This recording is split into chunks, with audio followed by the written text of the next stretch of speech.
I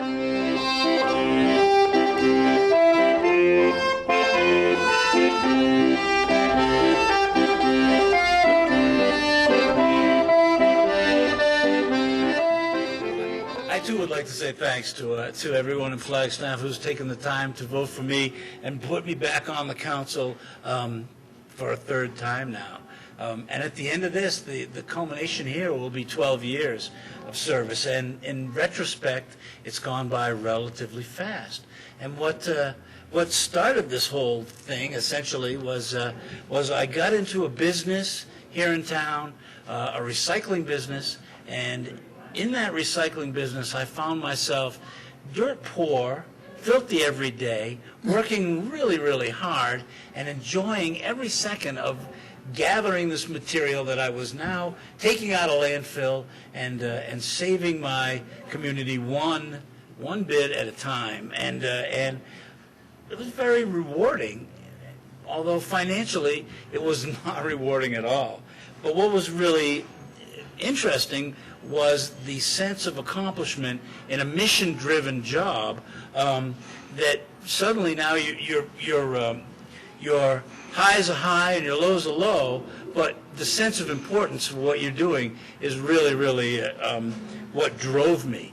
And it was that mission-driven part of it that after I broke my back, and at that point in time, the analogy I use is kind of like, it's like being pulled out of the fish tank and thrown on the ground, and you don't even know, A, whether you're going to survive, never mind what it is you're going to try to do in life after that, that causes an awful lot of soul-searching and figuring out. And so with that in mind, I joined the Disability Awareness Commission.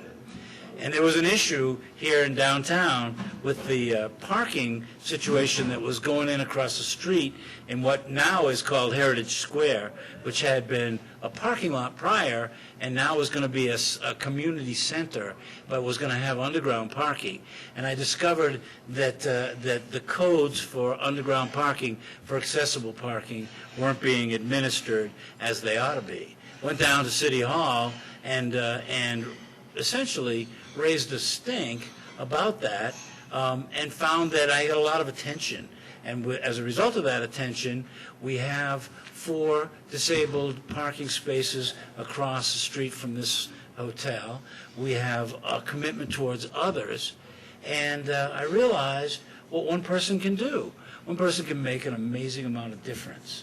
And at that point in time, I was approached by a group who wanted to run for city council, and that group was a Republican, a Democrat, myself, an independent, and I guess I would categorize the 4th member of that group as a radical, socialist. I don't know exactly what to call it, but the idea was that the 4 of us could put aside personal differences and run on a platform of what was good for our community and where we would be in 20, 30, 40 years. At the same time also, regional planning was big and it was happening, and I was able to go to those sessions and bring some of that with me to the discussion when it became time to serve.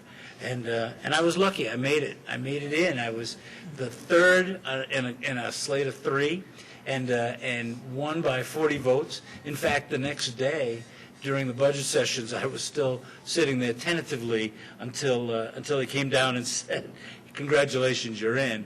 And I've never looked back.